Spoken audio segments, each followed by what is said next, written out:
म्हणजे रात्री सगळं चांगलं होतं आणि फुकट मिळते म्हणून खूप पावभाजी खाल्ली आणि दुसऱ्या दिवशी जुलाब उलट्या झाल्या. म्हणजे तात्कालीन आजारांचं औषध हे तात्कालीन तात्कालीनच असतं. आज औषध उपचार असतात. दीर्घकालीन आजारांचं औषध हे दीर्घकालीन याच्यानुसार प्रत्येक प्रकारच्या साथीच्या आजारांवर होतं.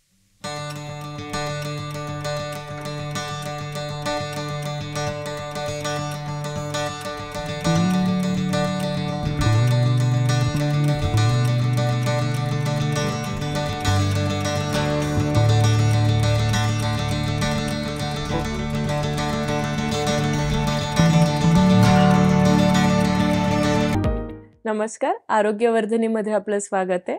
आजचे आपले डॉक्टर आहेत डॉक्टर प्रसाद रसाळ सर, जे की आपल्या आधीच्या एपिसोडमध्येही होमिओपॅथीबद्दल आपल्याला खूप छान माहिती सांगताय. आज आपण तेच एपिसोड कंटिन्यू करत सरांना आज साथीचे आजार म्हणजे काय ह्या विषयावर आपण चर्चा करायला सांगणार आहोत. सर, आपलं स्वागत आहे आजच्या नमस्कार स्मिता मॅडम, पुन्हा एकदा तुमच्या स्टुडिओत आलोय. तुमच्या या कार्यक्रमामध्ये मला खूप खूप आनंद होतोय. खूप जणांचे रिप्लाय येत आहेत वेगवेगळ्या पद्धतीत, खूप लांबून अनेक जणांचा रिप्लाय आलेला आहे मागच्या एपिसोडचा. खूप खूप धन्यवाद. पुन्हा एकदा आपण भेटतोय एक नवीन विषय घेऊन. सर, पहिला प्रश्न असा असणार आहे की एक साथीचे आजार हा विषय जर आपण म्हटला तर खूप जुन्या वेळेस एक आठवतं की एक साथीचा आजार आला होता, प्लेग हा होता त्यामध्ये. आणि त्यानंतर आता नवीन याच्यामध्ये म्हणजे जे कलियुग आपण म्हणतो त्यामध्ये कोविड, स्वाईन फ्लू, त्यानंतर चिकनगुनिया असे जे साथीचे आजार, त्यांना साथीचे आजारच आपण म्हणणार. तर हे साथीचे आजार म्हणजे नेमकं काय असतं? ही जी साथ जी असते, हा जो शब्द आहे, हा प्रकार नेमका काय? याला साथीचे आजार का म्हटलं जात आहे? कारण संसर्गजन्य आणि साथीचे आजार तर हे दोन वेगळे शब्द आहेत, पण साथीचे आजार म्हणजे नेमकं काय? आपण सविस्तरच चर्चा करू. आपण मग मागे एक एपिसोड केला होता दीर्घकालीन आजारांचा, आणि त्यावेळेला मी हॅनिमन सरांनी सांगितलेलं जे वर्गीकरण होतं ते सांगितलं होतं थोडक्यात. तर जे आतमधनं निर्माण होणारे जे आजार आहे त्याचं हॅनिमन सरांनी वर्गीकरण दोन गोष्टींमध्ये केलं होतं, एक तात्कालीन आजार आणि दीर्घकालीन. मागच्या वेळेला आपण दीर्घकालीन विषयी चर्चा केली, परंतु तात्कालीनमध्ये त्यांनी तिथंच थांबले नाहीत, त्यांनी त्याचंही पुन्हा वर्गीकरण केलं होतं. त्याच्यामध्ये 4 प्रकारात त्यांनी त्याचं वर्गीकरण केलं होतं. एक पहिला जो प्रकार असतो तो म्हणजे ज्याला इंग्लिशमध्ये आम्ही इंडिस्पोजिशन असं म्हणतो, की काहीतरी एक्साइटिंग कॉजमुळे अचानक कुठली तरी गोष्ट घडली आणि त्याच्यामुळे तात्पुरतं म्हणजे रात्री सगळं चांगलं होतं आणि फुकट मिळते म्हणून खूप पावभाजी खाल्ली आणि दुसऱ्या दिवशी जुलाब उलट्या झाल्या. म्हणजे हे जे आहे ज्याला इंडिस्पोजिशन आहे, ज्याला औषधाची गरज नसते, तो थोडं थांबलं तर दुसऱ्या दिवशी ते इंडिस्पोजिशन आपलं आपोआप बरं होऊ शकतं. हा पहिला प्रकार. दुसरा प्रकार म्हणजे हवामानातले जे बदल घडतात.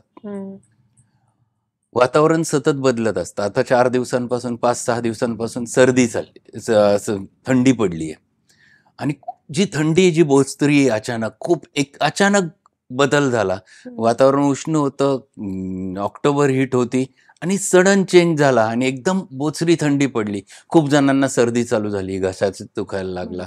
म्हणजे हवामानातल्या बदलांमुळे होणारे तत्कालीन आजार, हा एक दुसरा प्रकार होता. आणि मग तिसरा आणि चौथा हे जे दोन घटक आहेत, हे दोन घटक म्हणजे साथींच्या आजारांमध्ये मोडणारे घटक आहेत. त्यातला पहिला म्हणजे इपिडेमिक आजार.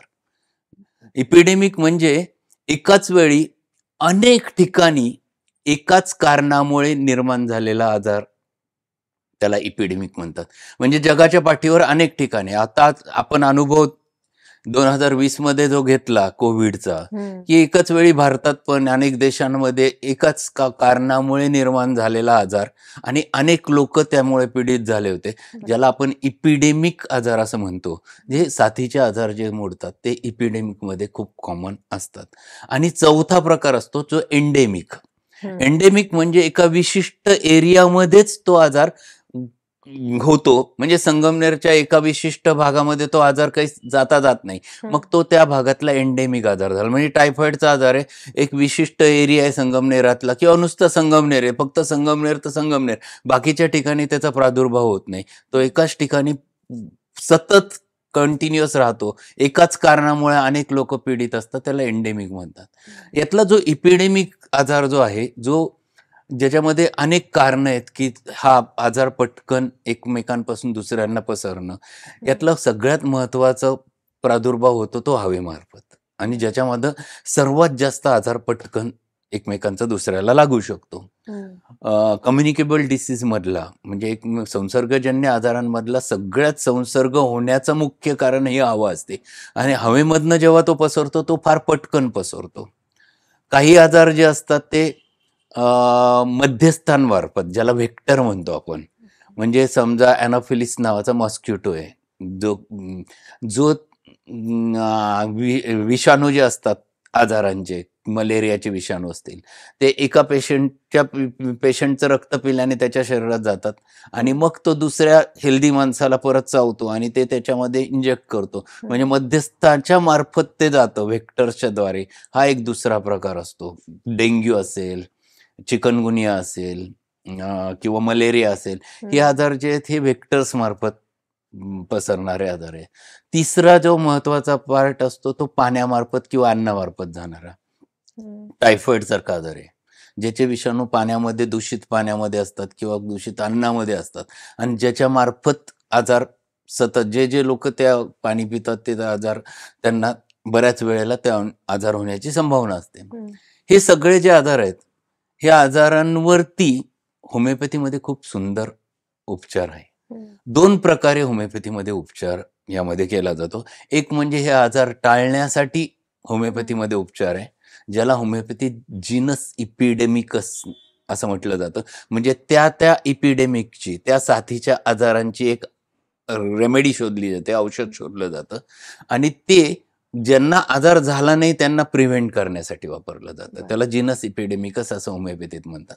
आणि जे आजाराने पीडित झाले त्यांचं औषध मात्र त्यांच्या लक्षणांनुसार शोधलं जातं. म्हणजे सगळ्यांना जरी कोविड झाला तर होमिओपॅथीत प्रत्येकाचं औषध बदलत, म्हणजे झालेल्या आजारांमध्ये औषध बदलतं, प्रत्येक माणसानुसार ते ठरतं, परंतु होऊ नये याच्यासाठी जे औषध देतो ते मात्र सर्वांसाठी एकच प्रकारचं असतं. आता याची जर हिस्ट्री तपासली, हॅनिमन सरांचा कालावधी होता, त्यांचा जन्म आहे 1755चा आणि मृत्यू आहे 1843.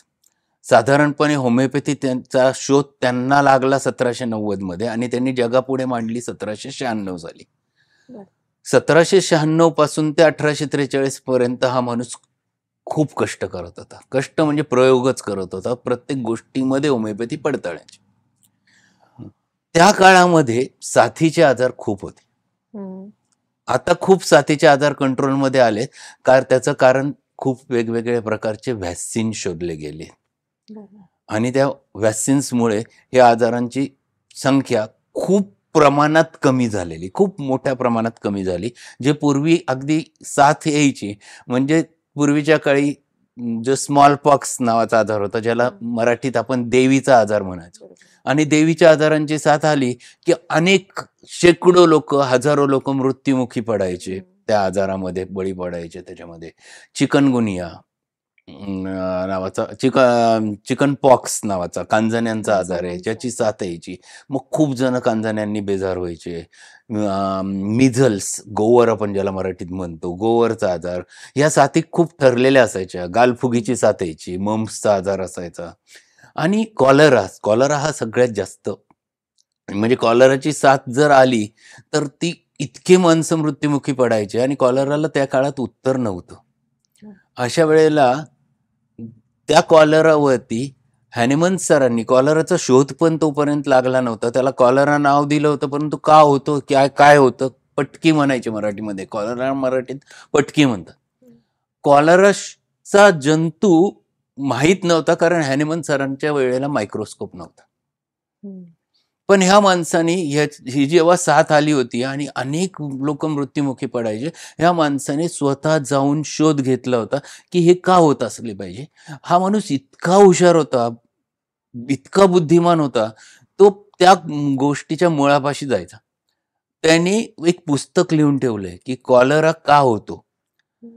त्याने असं सांगितलं की माणसाच्या डोळ्यांना न दिसणारे असे काही जीवजंतू आहेत, जी डोळ्यांनी दिसू शकत नाही, परंतु ते एका माणसापासून दुसऱ्या माणसाने जे काही वापरलं त्याच्या माध्यमातून एकमेकांमध्ये पसरतात आणि त्याच्यामुळे कॉलरा होतो.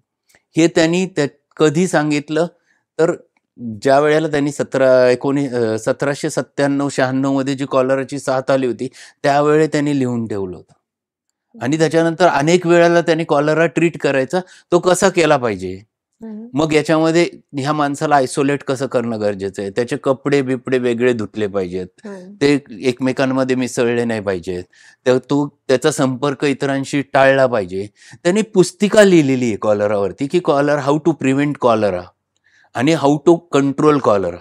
ह्यावरती ह्या माणसाने त्या काळात, जोपर्यंत कॉलरा जंतूचा शोध लागला नव्हता, कॉलरा जंतूचा शोध लागला 1881. 80 वर्ष नंतर रॉबर्ट कॉकने कॉलराचा कॉमा जंतू शोधला आणि त्याला व्हिब्रिओ कॉलरी हे नाव दिलं. जेव्हा मायक्रोस्कोप आला, मायक्रोस्कोप नसतानाच बुद्धीने तर्काचा वापर करून, त्याचा अभ्यास करून, त्याच्या लक्षणांचा अभ्यास करून ह्या माणसाने हेही सांगितलं की हे जंतू खलाशांना होतात आणि त्या जहाजामधनं एका देशातनं दुसऱ्या देशात पोहोचवतात आणि म्हणून त्याला एशियाटिक कॉलरा असं नाव दिलं होतं की एशियामधला कॉलरा युरोपमध्ये गेला. मग का गेला. हे जंतू ज्या लोकांना कॉलरा झाला होता त्या माणसांना तिथं झालं, त्यांच्या माध्यमातनं त्या पाण्यात पसरला आणि ते जे जहाज होते त्या जहाजांच्या ज्या फटी होते त्या फटींमध्ये हे जंतू जाऊन बसतात, जिथं ओल राहते आणि तिथं ते जगतात आणि ते पाणी शरीरात जातं आणि त्यामुळे अनेक खलाशांना त्या जहाजावरच्या कॉलरा व्हायचे, कितीतरी मृत्युमुखी पडायचे आणि ते लोक दुसऱ्या देशात गेले की तो कॉलराचा जंतू तिथं घेऊन जायचे. म्हणजे हा बघा किती मोठा अभ्यास, मायक्रोस्कोप नसताना, कुठलाही साहित्य नसताना या माणसाने मांडलं. आणि त्या काळामध्ये ज्या वेळेला कॉलरामुळे मृत्युमुखी पडायचे, अगदी 30-40% मृत्यूचा रेट होता, ज्याला ॲलोपॅथिक ट्रीटमेंट उपलब्ध नव्हती वेगळ्या प्रकारची काही. अशा वेळेला हॅनिमन सरांनी होमिओपॅथी अशा लोकांवर वापरून होमिओपॅथीने त्याचा उपचार केला आणि ही जे तत्व शोधून काढली, त्यांचा मृत्युमुखी पडणाऱ्या पेशंटचा रेट होता 0.5% ते 0.8%. बघा केवढा मोठा डिफरन्स आहे. खूप मोठा डिफरन्स. हा खूप मोठा फरक आहे. साथीचे आजार कसे ट्रीट करायचे याचं मूर्तिमंत उदाहरण हॅनिमन सरांनी त्या काळापासून मांडून दिलंय. आणि मग त्यांनी हे आजार प्रिव्हेंट करण्यासाठी पण त्याची उपाययोजना शोधली आणि त्यांनी सांगितलं की ज्या वेळेला ही साथ येते त्यावेळेला प्रत्येक पेशंटचे लक्षणं लिहून घेतले गेले पाहिजे. प्रत्येक पेशंटचं औषध शोधून काढायचं, त्याचं औषध त्याला द्यायचं. परंतु त्या कॉलरामध्ये काय कॉमन सिम्पटम आहेत, ह्या सगळ्या समजा 100 पेशंट तुम्ही पाहिले, या 100 पेशंटमधले कॉलराचे नेमके लक्षणं, आजाराचे लक्षणं कोणते आहेत हे शोधून काढून ते वेगळे लिहायचे. त्या इपिडेमिकचं जे औषध आहे त्या लक्षणांनुसार काढलेलं, ते औषध त्या इपिडेमिकचं औषध आहे, त्या माणसाचं औषध नाही, त्या इपिडेमिकचं. म्हणजे कॉलराचा इपिडेमिक चालू झाला, कॉलराची साथ चालू झाली, त्या साथीचं जे कॉलराचे लक्षणं असतील त्यानुसार काढलेलं औषध. आणि मग उरलेले जे जे अजून बळी पडले नाहीत कॉलरा, अशांना ते होमिओपॅथिक मात्रेमधनं 1-1, 2-2 डोस प्रत्येकाला दिलं तर त्यांच्यामध्ये आधीच त्याच्या आजाराविरोधी प्रतिकारशक्ती उत्पन्न होते. मग जरी त्यांना आजार झाला तर त्याची तीव्रता खूप जास्त होत नाही आणि बऱ्याच वेळेला त्यांना आजार होतच नाही. या दोन्ही गोष्टींसाठी त्यांनी हे औषध शोधलं आणि त्याला त्यांनी नाव दिलं जीनस इपिडेमिकस. पण सर मला एक प्रश्न आहे यावर, बोल. की आपण जसं दीर्घकालीन आजारांवर चर्चा केली होती आणि त्यामध्ये आपण म्हटलं होतं की हॅनिमल सरांचा एक रिसर्च होता. ठीक आहे, त्या रिसर्च नंतर ते औषध दिलं गेलं की तो मूळ आजार पुन्हा यायचा. आता जर आपण साथीचे आजार म्हटलो तर साथीचे आजार कधी येणार काय येणार त्याचं काही ड्युरेशन ठरलेलं नसतं. ते एकदा आलं की ती साथ पसरायला सुरुवात बरोबर. होते. हम्म. पण मग एवढा जो पिरियड लागणार होता त्या औषधांवर रिसर्च करायला किंवा शोधायला आणि मग लोकांवर त्याचा प्रयोग होणार किंवा मग लोकांना ते वापरायला मिळणार, तो पिरियड साधारण कसा असणार आहे? होमिओपॅथीत औषधं ऑलरेडी उपलब्ध आहेत. आता पूर्वीच्या हॅनेमन सरांनी 99 औषधं एकट्या माणसाने शोधून काढली. आता होमिओपॅथीत 3000च्या वर औषध आहेत. आज मी तिला तुम्हाला औषध नव्याने शोधायची गरज नाही. औषध तुमच्याकडे आहे. तुम्हाला फक्त शोधायचं काय ते ह्या साथीच्या आजारांमध्ये लक्षणं काय आहेत आणि त्याला सिमिलर औषध कोणतं आहे. जे औषध ऑलरेडी तुमच्याकडे उपलब्ध आहे. म्हणजे तुम्हाला आठवत असेल 2007च्या दरम्यान 7-8च्या दरम्यानची गोष्ट असेल, स्वाईन फ्लूचा आजाराची साथ आली होती आणि सगळे एकदम घाबरून गेले होते. सगळ्यात जास्त पुण्यात त्याचा प्रादुर्भाव खूप जास्त झाला होता आणि खूप डेथ रेट त्यावेळेला जास्त होता. खूप पेशंट व्हेंटिलेटरवर गेले आणि मग तो खूप पटकन पसरतो, हवेतनं पसरतो आणि मग एक घबराटीचं वातावरण त्यावेळेला खूप तयार झालं होतं आणि याला आटोक्यात कसं आणायचं खूप जण ज्याच्या त्याच्या पद्धतीने प्रयत्न करत होते. मी त्या काळामध्ये हे जे रुग्ण होते ज्यांचे लक्षण आहे त्याचा एक अभ्यास तौलनिक केला. पेशंटची माहिती आजकाल उपलब्ध सहज होते इंटरनेटच्या माध्यमातून पेशंटमध्ये लक्षणं काय आहेत काय नाही आणि त्या काळामध्ये मी त्या औषधांचा आजाराचा लक्षणांचा अभ्यास करून आर्सेनिक हे औषध त्यावेळेला शोधलं होतं आणि आर्सेनिक हे मी पहिली पोस्ट त्याच्यावरती लिहिली आणि ही पोस्ट मी सगळीकडे पाठवली होती. म्हणजे आमच्या सेंट्रल काउन्सिल ऑफ होमिओपॅथीला पाठवली गेली, त्याच्यानंतर महाराष्ट्र काउन्सिल ऑफ होमिओपॅथीमध्ये ती पाठवली गेली. अनेक वेगवेगळ्या ठिकाणी जिथं जिथं त्याची मान्यता असू शकते अशा ठिकाणी मी ही जिनस एपिडेमिकस म्हणून औषधाचं आर्सेनिक हे औषध मी शोधलं.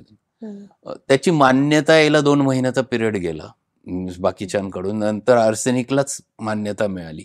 परंतु माझ्या क्लिनिकमध्ये ज्या वेळेला एक खूप घबराटीचं वातावरण म्हणजे संगमनेरमध्ये अक्षरशः मीटिंग चालू झाल्या होत्या. सगळ्या डॉक्टर लोकांना एकत्र बोलवलं गेलं होतं. सगळीकडं काय केलं पाहिजे, आपण प्रिव्हेंट कसं करायचं, कारण बऱ्याच जणांची मुलं पुण्यात शिकायला होती, ती परत घरी येत होती आणि मग ते जर घेऊन आले आजार तर काय होईल, खूप घाबरलेले होते.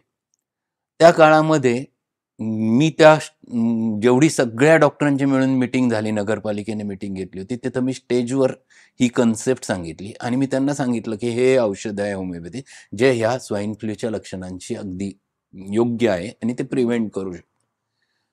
तुम्हाला गंमत वाटेल, 3 दिवस आमच्याकडे अख्खं संगमनेर लोटलं होतं आणि पेशंट आम्ही संपूर्ण कुटुंबाला पुरेल एवढं औषध आम्ही त्याला त्याच्यातून द्यायचो. डोस आर्सेनिक अल्बमचे डोस द्यायचो आणि ते नॉमिनल सगळे मिळून अख्ख्या कुटुंबाला मिळून ₹50 आम्ही कॉस्ट फक्त ठेवली होती.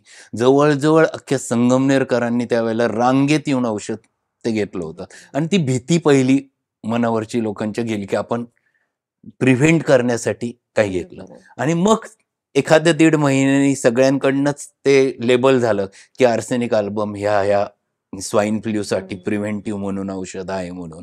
मग त्याची मान्यता आली. पण हे असे औषधं ऑलरेडी होमिओपॅथीत उपलब्ध आहेत, फक्त तुम्हाला ते शोधावे लागतात. तीच गोष्ट कोविडच्या वेळेलाही झाली. जे सगळ्यात पहिली फेसबुकची पोस्ट मी टाकली होती कोविडच्या बाबतीमध्ये बद्दल. कोविड-19 जेव्हा सुरू झाला त्यावेळेला सगळ्यात पहिली पोस्ट आणि त्याही वेळेला लक्षणं हे आर्सेनिकचेच साधर्म्य होतं त्यांचं. त्यामुळे आर्सेनिक हे औषधाविषयी मी पोस्ट टाकली. त्याच्यावर थोडी टीका झाली, थोडी वादविवादही झाले. त्यावेळेला तो एपिडेमिक ऍक्ट लागू केला होता. त्यामुळे माझ्यावर काही जणांनी आक्षेप घेतला, तुम्ही एपिडेमिक ऍक्ट असताना असं काही परस्पर कसं काय टाकलं. मी त्याविषयी सेंट्रल काउन्सिलचे अध्यक्ष होते, त्यांच्याशी बोललो. त्यांनी मग आम्ही डिक्लेअर केलेलं आहे, तुम्ही काही त्या गोष्टीची चिंता करू नका. मग खूप गोष्टी झाल्या आणि नंतर गव्हर्नमेंटनेच डिक्लेअर केलं की आर्सेनिक ही रेमेडी आणि मग ती लोकांनी वाटेल तशी कशीही वापरली. तिथं चूक झाली खरी. म्हणजे लोकांना माहितीच नसतं हे बनवतात कसं. लोकांनी अगदी घमेल्यात आर्सेनिक ओतून घमेल्यात फिरवून लोकांना वाटली होती. मग जी पद्धत नाही. म्हणजे मला खूप जणांचा फोन यायचा, आम्हाला बनवून द्या. असं बनवायला एक छोटी डबी बनवायची. असं आम्ही जर समजा लाईन मध्ये लावले एक 20-25 ते बनवायला अर्धा तास जातो. बरोबर आहे. तेवढं त्याच्यात बरोबर ते डोस त्याचा मात्रा बरोबर पडली पाहिजे, ती तिथपर्यंत पोहोचली का असं पाहत पाहत बनवायला लागतो. आम्ही फ्री नाही देऊ शकत. बरं. तेवढा वेळ एक माणूस त्याकरता पूर्ण अडकतो. एका वेळी 25-25 तयार होतात. असं अर्धा-अर्धा तासाला तयार करायच्या. मला खूप राजकारणी लोकांचेही फोन आले, आम्हाला तुम्ही 5,000 बनवून द्या, 10,000 बनवून. नाही बनवता येणार. मग त्याला एवढा वेळ लागेल, एवढी कॉस्ट लागेल. नाही म्हणे आम्हाला तर 10 रुपयात मिळतं. तुम्ही घ्या जिथं मिळतं तिथं. हे बनत नाही असं. कारण त्याला तेवढा वेळ, तेवढा औषध, तेवढे ग्लोब्युल्स, तेवढ्या बाटल्या, प्रत्येक गोष्ट त्याला लागत होते आणि ते विशिष्ट मात्रेत गेलं तर त्याचा इफेक्ट येणार आहे. लोकांनी कसंही बनवलं, त्याचे व्हिडिओ आले होते, की लोक अगदी मोठाले घमेल घ्यायचे, त्याच्यात टाकायचे, त्याच्यात फिरवायचे, जशी काय भाजी बनवली तरी. असं औषध नसतं बनत. त्यामुळे त्यामुळे त्याचा तोटा झाला होमिओपॅथीला. खरं तर आर्सेनिक हे औषध खूप सुंदर होतं प्रिव्हेंट करण्यासाठी. आणि खूप जणांचा गैरसमज असा होता की लोक घ्यायला यायचे, आमच्या पेशंट ऍडमिट आहे त्याला आर्सेनिक द्यायचं. असं नव्हतं. कोविड झालेल्या रुग्णाला त्याच्या लक्षणांनुसार जे औषध देईल ते त्याचं औषध. त्याला आर्सेनिकच लागेल असं नाही, त्याच्या लक्षणांनुसार. ज्याला झाला नाही त्याच्यासाठी आर्सेनिक होतं. It's a preventive for that epidemic. म्हणजे आजचा कोविड जर आहे त्याला आर्सेनिक असेल नाही. कोविडचे वेगवेगळे नंतर इपिडेमिक आले, म्हणजे कोविड-19 सुरुवातीला आलेला आर्सेनिकला फॉर होता. त्याच्यानंतरचा कोविड आला तो आर्सेनिक नव्हते. लोकांनी आर्सेनिक डोक्यात घेऊन आर्सेनिकच वापरत गेले. नाही, लक्षणं बदलली होती. दुसरी जेव्हा साथ आली त्यावेळेला लक्षणं बदलली होती. तिसरी साथ आली तेव्हा अजून लक्षणं बदलली होती आणि प्रत्येक वेळेला प्रिव्हेंटिव्ह रेमेडी बदलली. अभ्यास काय होतं की आपल्याकडे एक सोपी गोष्ट आहे, आर्सेनिक डोक्यात आलं बस कोणीतरी एक पोस्ट टाकायची. आता माध्यमाच्या गोष्टीमधनं कोणीतरी काहीतरी लिहून टाकतं आणि ते मग व्हायरल होतं आणि व्हायरल होतं, लोक सरसकट घेत जातात, थोडी बुद्धी वापरत नाही. नाजाच्या बाबतीमध्ये एक असंच खूप हे येतं सध्याच्या मध्ये. ती पोस्ट खूप व्हायरल झाली. कोणीतरी सांगितलं 5 रुपयाचं औषध घरात ठेवा, साप चावला की द्या. किती चुकीचं आहे. परंतु अशा गोष्टी आपल्याकडे खूप व्हायरल होतात. खूप जास्त व्हायरल होतं. तर साथीचे आजार कोणतेही असेल, कोणताही असो, मग तो चिकनगुनिया असेल. चिकनगुनिया जेव्हा आला होता त्यावेळेला आम्ही क्लिनिकमध्ये प्रिव्हेंटिव्ह औषध दिलं होतं. त्याही वेळेला खूप छान. चिकनगुनिया अजून पण आहे. हो. म्हणजे बऱ्याच ठिकाणी जो लक्षात येतोय तो चिकनगुनिया आता परत. परंतु आता ती साथ बऱ्यापैकी आटोक्यात आली. त्या काळामध्ये खूप मोठ्या प्रमाणावर झाली होती. माझ्या मते चिकनगुनिया लवकर आलता, स्वाईन फ्लू नंतर आलता. मी मगाशी साल चुकलो. चिकनगुनियाची साथ 2007-08 ची साथ होती. ही साधारण 2015-16 असेल स्वाईन फ्लूची. तर माझा मगाशी गोंधळ झाला. परंतु कुठलाही साथीचा आजार, चिकनगुनियासाठी आम्ही प्रिव्हेंटिव्ह औषध दिलं होतं आणि ते औषध खूप उपयोगी आलं. आणि किती चिकनगुनियाचे जे पेशंट सफर झाले, कितीही पेन किलर खाऊन त्यांचे पेन जात नव्हते. पण आम्ही होमिओपॅथी ट्रीटमेंटसाठी जेव्हा ते आले, 5 दिवसामध्ये पेशंट छान कंट्रोल झाले. जे पेशंट सफर होऊन आलेले होते ते खूप छान होमिओपॅथीने कंट्रोल झाले. कारण होमिओपॅथीत प्रत्येक माणसाचं औषध पण असंही झालं असेल ना सर, जेव्हा लोक होमिओपॅथी घ्यायला आले, सेम टाइम ॲलोपॅथी पण त्यावेळेस लोकांनी सुरू घेऊनच आलेले होते. अच्छा, त्याच्यानंतर जेव्हा होमिओपॅथीकडे ज्यांना फक्त जे होमिओपॅथी घेतात कायमस्वरूपी त्यांना माहीत असतं होमिओपॅथी त्याचं उत्तर असेल, त्यामुळे ते जनरली कोणाकडे जात नाही. पण ज्यांना माहीत नाही ते आधी ॲलोपॅथी घेतात आणि मगच आमच्याकडे येतो पेशंट. ही गोष्ट तर म्हणजे 100 पेशंटपैकी 90 पेशंटचा प्रश्न हाच असतो की ते आधी ॲलोपॅथीची औषधं घेऊनच आलेले असतात. त्यामुळे चिकनगुनियासाठी आम्ही खूप छान होमिओपॅथी ट्रीटमेंट दिली आणि आजही कधीही पेशंट आला की डॉक्टर मला चिकनगुनिया झाला, तेव्हापासून संधिवात झाला, तो काही सोडत नाही. त्याला चिकनगुनिया होऊन 7 वर्ष झाले, 10 वर्ष झाले, तरी आजपर्यंत आजार टिकून आहे.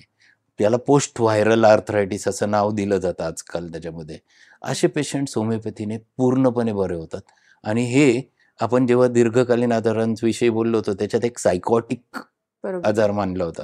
हा पोस्ट व्हायरल आर्थरायटिस हा सायकॉटिक मायझममध्ये जातो. आणि मग त्याची जर चिकित्सा तुम्ही योग्य पद्धतीने केली, औषध शोधून काढलं, तर ते खूप छान कंट्रोल होतात. मग आत्ताच्या काळामध्ये सध्या कॉमन असलेल्या आजारांमध्ये कोविड खूप मोठा मधला पिरियड होता, ज्याच्यामध्ये खूप काम आम्ही केलं. कोविडच्या पेशंटसाठी पण केलं आणि प्रिव्हेंट करण्यासाठी खूप मोठ्या प्रमाणावर काम झालं. सध्या अजून 2 आजार खूप जास्त डोकं वर काढतात. त्यातला एक डेंग्यू सध्या हो, अजूनही खूप डेंग्यू पसरतोय, आहे. खूप ठिकाणी आहे आणि त्याचे कारणं डासांचा प्रादुर्भाव खूप जरी असला, तरी हे सगळे आजार थोडंसं पाठीमागे गेलं तर का होतं त्याच्याकडे बघितलं पाहिजे. सर, त्याच्या आधी मला एक प्रश्न विचारायचा आहे, की डेंग्यू म्हटल्यानंतर अ, डेंग्यूचे लक्षण आणि याच्यानंतर जो डेंग्यू आपल्याला रिपोर्ट्सवर येतो, की डेंग्यू पॉझिटिव्ह आहे हं. असं म्हणून. तर एक की जे प्रश्न विचारले जातात कॉमनली, की क्रिटिकल डेंग्यू कोणता असतो आणि नॉर्मल की जो हार्मफुल नाहीये एखाद्याला, पण डेंग्यू डिटेक्ट झालेला आहे हं. तिथे.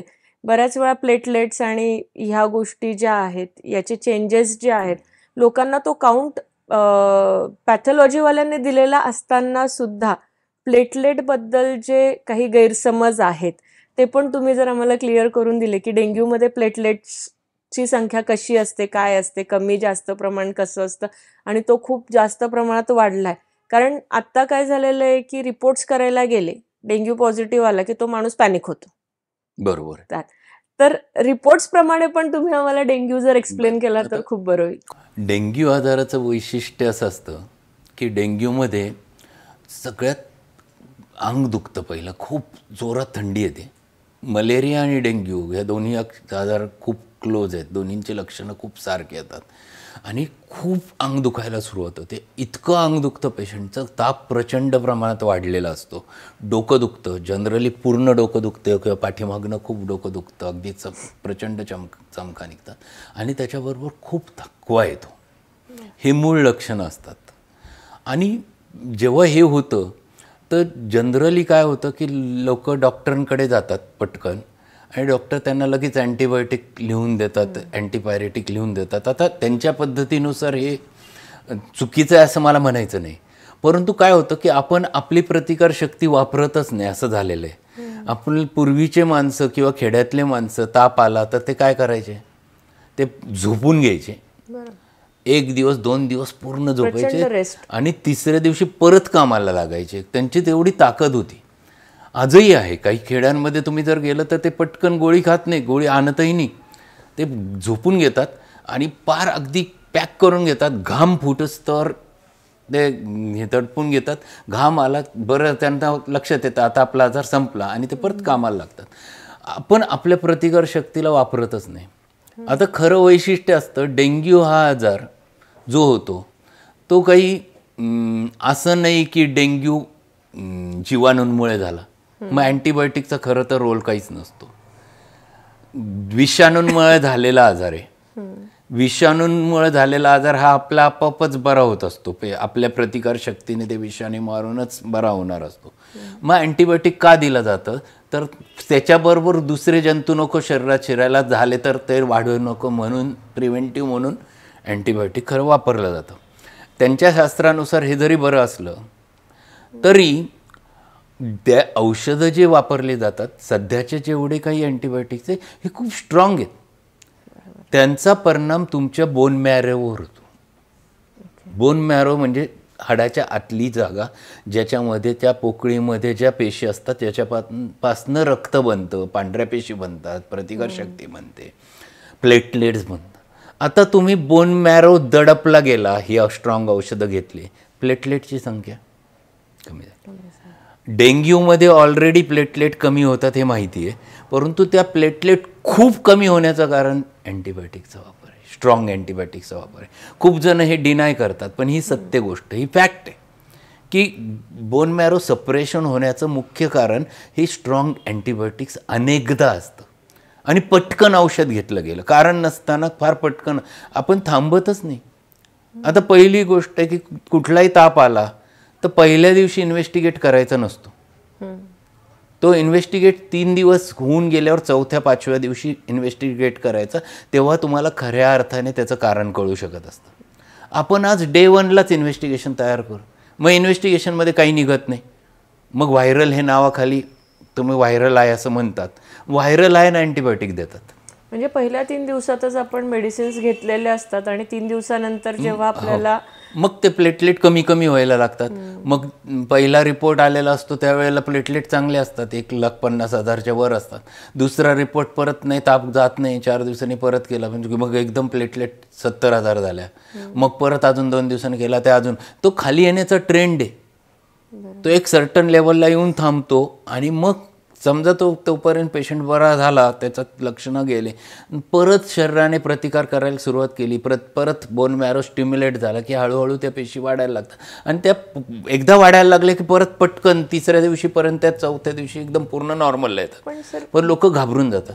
डेंग्यू म्हटला की जसं कोविडला भीती होती तशी डेंग्यूला लोकांना भीती हो. तिथे की एका लेवलपर्यंत तो गेला तर जीव जाण्याची शक्यता वगैरे हे जे काही प्रश्न असतात किंवा भीती असते तिथे आहे, नाही असं नाही, परंतु हे कॉम्प्लिकेशन का होतात याचा थोडनिक अभ्यास करणं गरजेचं आहे.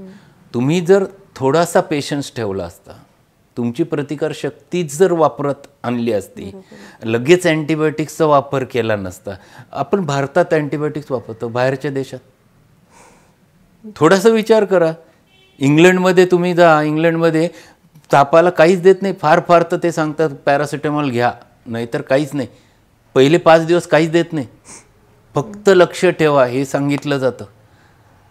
म्हणजे युरोपियन कंट्रीजमध्ये हे लोक प्रिव्हेंट करतात औषध घेण्याकडे. आपल्याकडे उलट आहे की आपल्याकडं किती भारी औषध वापरता येईल तेवढं, आणि पेशंटही सांगतो डॉक्टर भारीत भारी औषध द्या, मला कामावर जायचं आहे. तो जाऊ शकत नाही ही गोष्ट वेगळी, कारण ते औषध घेतलं की त्याचे प्रतिकार शक्तीच कमी होऊन जाते, तो जागेवर बसतो. बरोबर आहे. आणि तुम्ही जर तुमच्या लक्षात येईल, तुम्ही जर तुमच्या प्रतिकार शक्तीला चालना दिली, तुम्ही त्याला जर अडवलं नाही, तो ताप 24 ते 48 तासात निघून जातो. तुम्ही परत त्याच ताकदीने कामावर येतात, काहीही न करता. परंतु आपण इथं बोन मॅरो डिप्रेस करतो, सप्रेस करतो, दडपतो, मग प्लेटलेट पटपट खाली जातात. प्लेटलेट खाली गेल्या की धोका हा असतो की रक्त गोठण्याची प्रक्रिया हॅम्पर होते.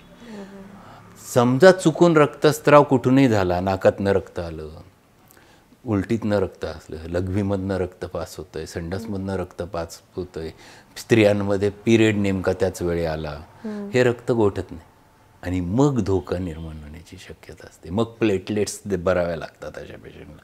ही काळजीची घंटा असते. परंतु ह्याच गोष्टींकडे तुम्ही जर नीट लक्ष देऊन ट्रीटमेंट केली, होमिओपॅथीमध्ये अनेक औषधं उपलब्ध आहेत. युपॅटोरियमसारखं औषध आहे ज्याच्यात जेव्हा खूप प्रमाणात बॉडी एक होतं, अंग दुखतं प्रचंड, तुम्ही पेशंटचा बॉडी एक तर पटकन कंट्रोल करता, त्याचा तापही कंट्रोल करता, ॲट द सेम टाईम तुमच्या औषधाने कुठलेच प्लेटलेट दडपल्या जात नाही.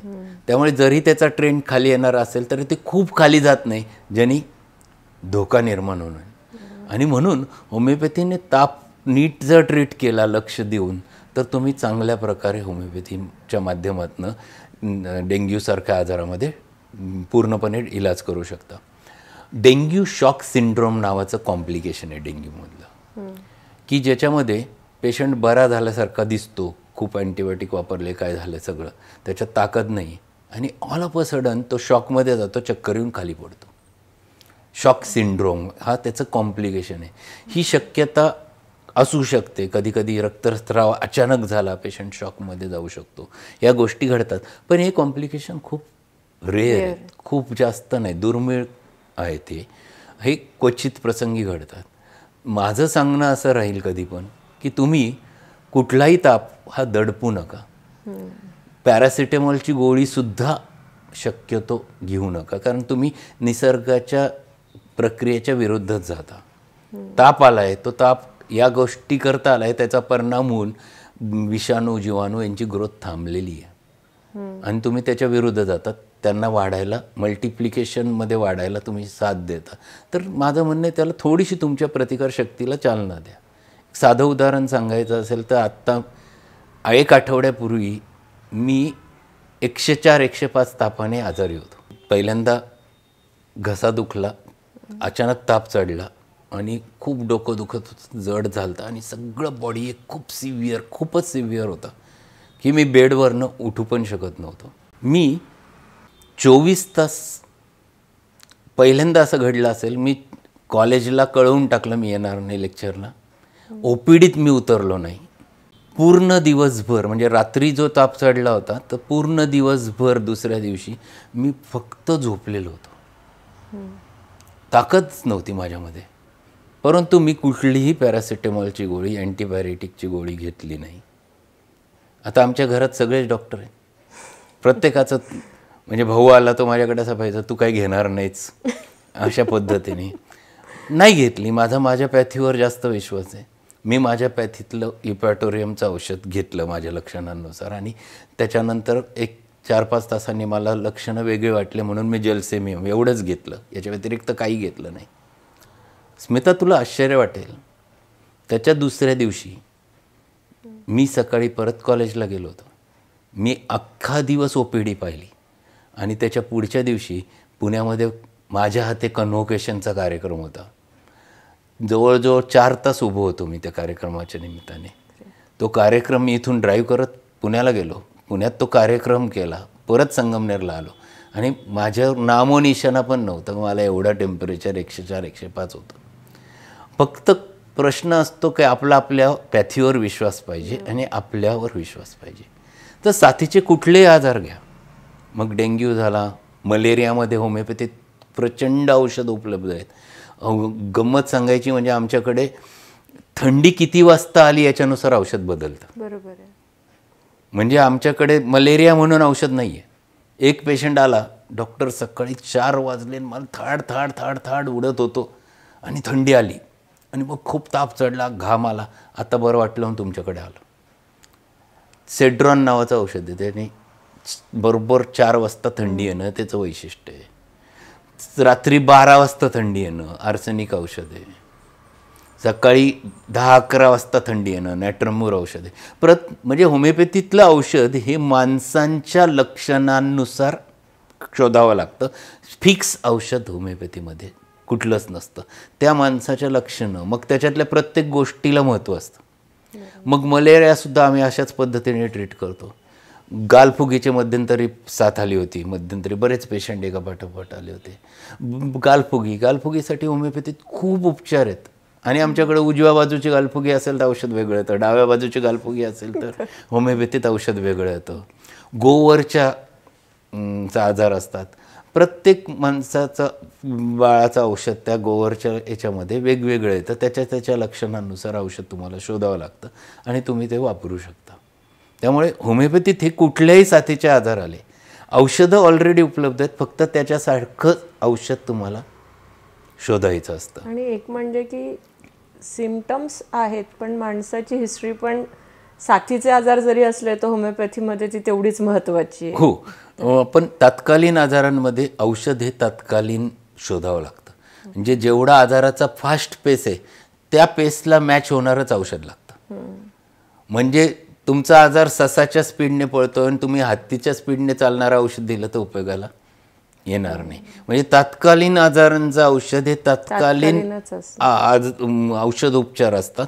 दीर्घकालीन आजारांचं औषध हे दीर्घकालीन याच्यानुसार वेळेप्रमाणे ते आहे. त्यामुळे किती जुना आहे, हो, त्या प्रत्येक गोष्टीचा अभ्यास. आणि मग एकदा तो आजार बरा झाला होमिओपॅथीने, की तो पुन्हा होऊ नये म्हणून प्रिव्हेंट करण्यासाठी मग त्याची हिस्ट्री घेऊन त्याचं औषध शोधायचं जे त्याचा आजार कायमचा.